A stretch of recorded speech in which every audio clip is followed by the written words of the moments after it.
time down the floor. If they don't make an adjustment, just keep doing it. Just go at Kyrie. And that's the weakness. Go at Kyrie defensively. So the Bucks are one game away from their first Super Bowl appearance in 18 years. Wow. They'd also be the first team to play that game in their home stadium. But Bruce Arians is not looking ahead to that possibility just yet. Yeah, we don't play that game this week. That's the message to everybody. We play the Packers in the NFC Championship game. You start thinking about the Super Bowl, get your ass beat, and be packing your bags on Monday. He's kind of a bottom line guy. I mean, he's very, very right, though. And it's especially essential that the Bucks pay attention to that messaging because they would be playing it at home. And that's got to be in the back of your mind a little bit. So you just have to mush that out and focus on the Packers. You know what's amazing about this game? And I think Green Bay is going to win comfortably. If Aaron Rodgers loses at Lambeau to Brady, I mean, our show Monday is Aaron's now one game over 500 in the playoffs with 3 losses at Lambeau as a favorite. And if Brady wins this and it's in Tampa, you think New England's insecure this morning? Can you imagine that? If Brady gets to the Super Bowl in Tampa against either really young Josh Allen, and they'll get overwhelmed by Kansas City, I would think. Or the emerging new dynasty of the Kansas City Chiefs. It'll be something. Yeah. Oh, my. I cannot wait for these weekends. It's almost, you know what, Joy? My life, I think both of us, it's never been easy. Like, we've had to move around a lot. That would be too perfect for our lives. For Brady to win and get to a Super Bowl, it literally, I would come into the show 2 minutes before it starts and talk. I would do no prep. No, you wouldn't. He preps a lot. But I'm seriously, that would be too perfect for us. I mean, it would be. The real big picture, though, is no matter what happens, we're not going to get a bad Super Bowl. Last year, we were a little nervous.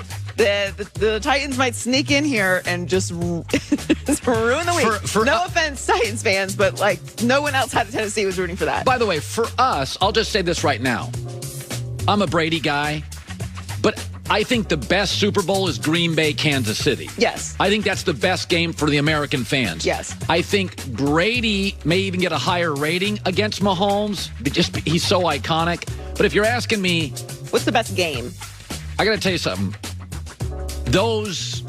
That would be potentially an all-time great Super Bowl, a top fiver. The 2 best quarterbacks, and not just the 2 best quarterbacks because of their record, talent-wise.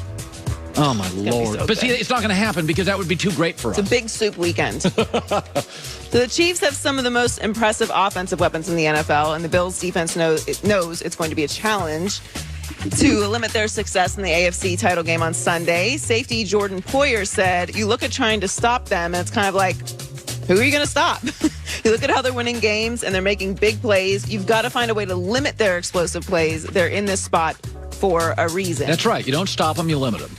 Yes. And now you can maybe try to take away one of their weapons, but the problem is they have so many that they're just going to keep going to whatever target is working that day. They're such a team that they don't really need to rely on one specific explosive target. Well, it's like when you played the Dodgers this year. They were going to score on you. When you play the Dodgers, you try to avoid the big inning. Yes. If Cody Bellinger hits one 400 yards, just make sure nobody's on. Because the Dodgers, their batting order 1 through 8 was insane, historically insane. They were going to score on you. The key is don't give them 4-run innings. Well, too many people did, and they won the World Series. But there are offenses where just don't walk guys.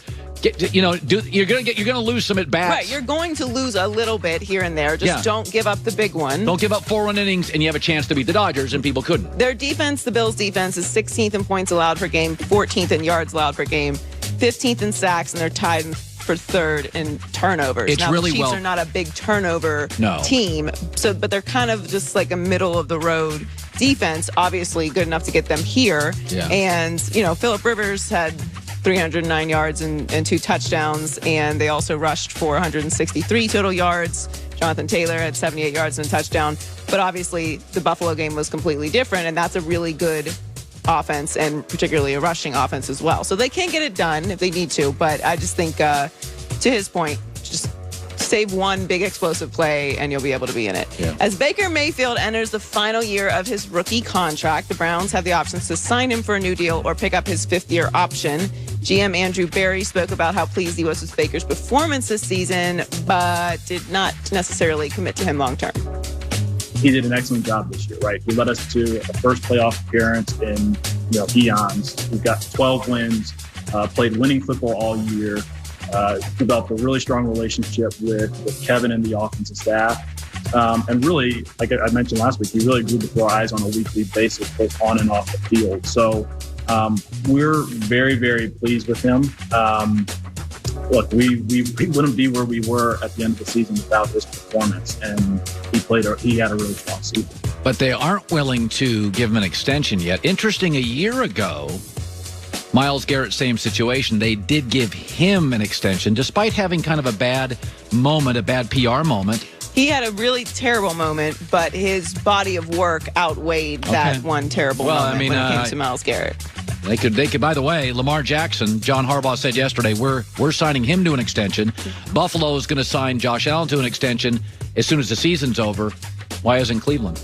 I'm just not trying to be cynical. I'm just asking. Well, Pro Football Focus has Baker ranked as the 13th ranked quarterback this season. If you look at who is 12 and 14, 14 is Lamar Jackson, who is going to get an extension, and Matthew Stafford is the 12th ranked this season. He is earning $9.5 million and has a $10 million roster bonus and a cap hit of $33 million. Obviously, he's already been paid, but he's not going to get one of those, I don't think, one of those massive contracts. Would you pay him a massive contract? No, I wouldn't. Thank you. But that's not saying that Baker isn't capable. Exactly. But what would you pay him and feel comfortable? I mean, kind of where he is. Like, you have to be in that. I mean, Lamar Jackson's probably going to actually make more than him. Oh, of course he should make. He's a more dynamic playmaker. Oh, of course, not even close. Like, if you get caught up in a cap situation with Baker, you're not going to have the pieces around you. Exactly. By the way, that's a great point. We're going to do that segment tomorrow. In a perfect world, what would I pay my top 15 guy? Because I'd pay Lamar more than I would Baker because he wins 80% of his games. Yeah, I mean, he's in the top half of quarterbacks. Baker Mayfield is this year. I mean, he's ranked about 15th. Yeah, he's ranked 13th according to Pro Football Focus. Is he as good as Derek? Would you pay him as much as Derek Carr? What is Derek Carr making? No, I'm just asking if you would. Yeah, I would pay him what Derek Carr's making. Well, I think Derek's more. I would pay Derek more. I think that Baker's proven the maturity side of things this year. I think this year was a really big year for Baker as far as that goes. By the way, last time he had a little success, he put on weight and had 15 commercials. Well, maybe they're saying, let's give us one more off season to see how you handle this. I'm cool with waiting for another season. They have the leverage there. They should. All right. What's he going to get on the open market? Somebody would go after him, I think. He has a lot of massive contract? No, God, no. Baker, Dak, who would you pay more? Dak. Yeah. So, by the way, I've been critical of Dak. But Dak is also asking for a lot of money. Now, that worries me, but I'm saying I would pay him more because I do feel I get a consistency and a leadership maturity level. I think you could pay – you're going to have to pay your